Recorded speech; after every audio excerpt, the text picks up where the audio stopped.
Hello students, we are going to start with new topic for you all. This is math functions. This including the input only. Okay, now you are going to learn something interesting, what the math functions are going to used in your Java program to make your program easy. Okay, see, math functions provides some methods like minimum, maximum, average, sin, cos, whatever you want to do, it is applied in a function. So you can do your program very easily.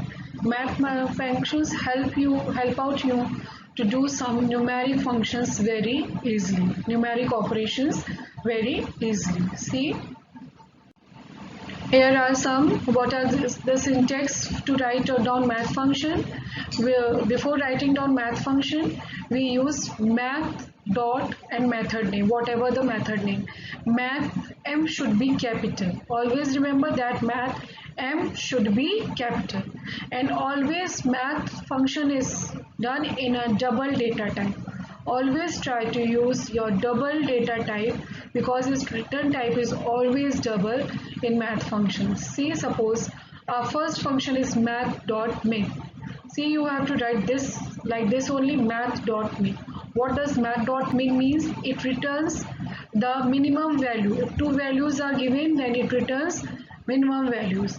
You have to write data type, which data type it returns in double. Math.min minus 4.5 comma minus 5.4, which is minimum in this? It is 5.4. So it will give you output 5.4. This is your syntax, how you are going to write it.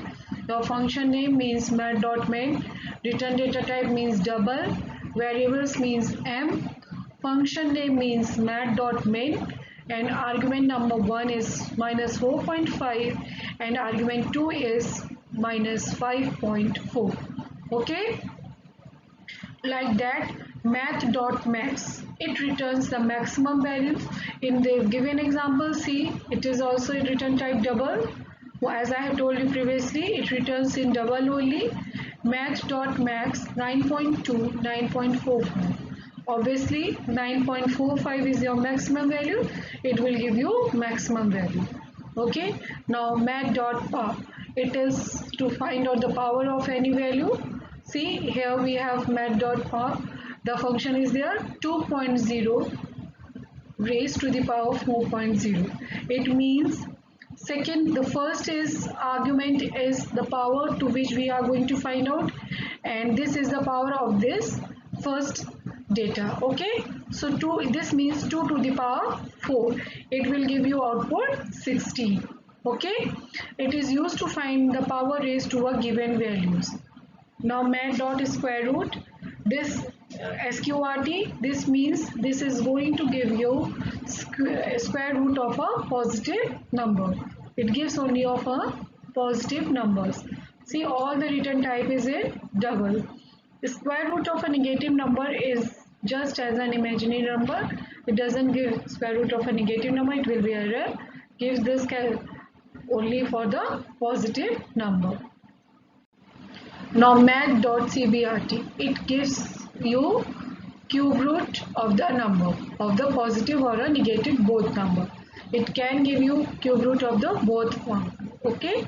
Now math.log, this function used to find the natural logarithm value of a given argument. Okay, these functions help us to give the logarithmic value. Just we put on math.log and the number, we get the log value of this. Math.abs, it gives the absolute value. Suppose the value in minus, it will change it into a positive number. Okay, it gives the absolute value. It doesn't give the value in the negative number. It always returns an argument without its signs, that is in a positive number. Okay, now math.round, as you all know what it will do, it will round the figure.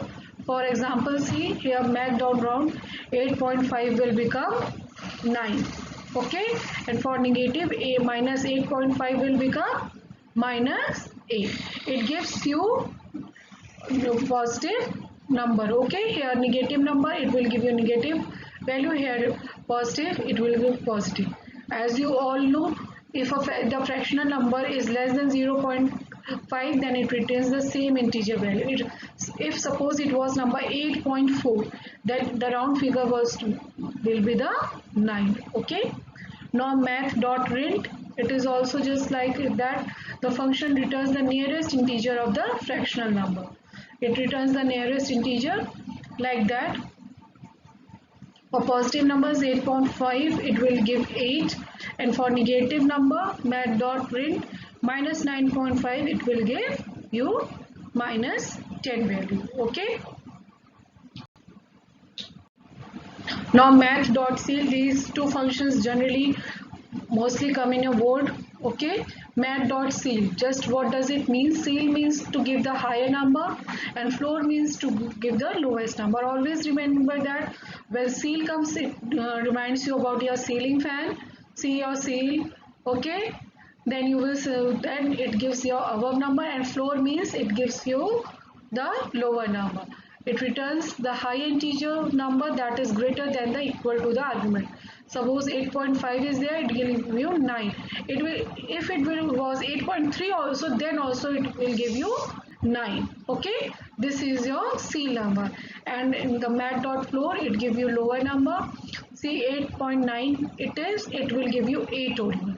Okay, so remember that floor is the less than equal to the argument, and ceil is greater than the higher than the argument. Okay. Now math.exponent, it give you exponent value, whatever the value are going to give you, it give you the exponent value of the value. Okay. Now there are some trigonometrical function also. In this, see, you have mat.sin, mat.cos, mat.tan. All the syntax is the same as you write previously written. Okay. See here how you are going to do. It will convert and you are going to get function. Now math.random, this is also important function. It returns the value, it randomly returns when you say about 0 to any value about in between 0 to 1, 0 and 1. So its function is math.random. Within bracket we have do not write any argument here. Okay, it is not necessary, but when the argument is given, how we are going to do? See, we have to simply just put mat.random function like this only. Now see, there are some facts about random function. To get integer random number between 1 and n, that we were talking about 0 and 1. If 0 and 1, then there is no value given within the bracket, but if we have to find out random number between 1 and n, then we have to write int mat.random bracket and n plus 1. This we have to write it. Where is the upper limit of the integer? And if we have to write integer random number between m and n, then we have to write it like this: mat.random into n minus m plus 1. So learn it by heart. You have to learn it. If the value comes right, you have to write 1 between 1 and n, then you have to write this. If it comes between m and n, then you have to write this function. Okay. Now this is a simple program of mathematical function. Whatever the function you have in the previous slide you have gone through, these are how they have put in a program, how you have to use in a program.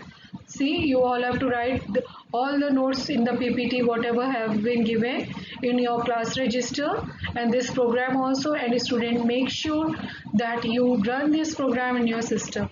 If you have not a computer system, please download Decoder in your mobile, and with the help of Decoder, you can do this program in your mobile also.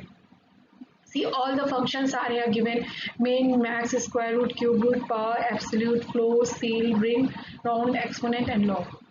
All the functions are here. Do it in the program in your copy, in your class register clearly, and all the notes, whatever has been given in the math functions. Okay.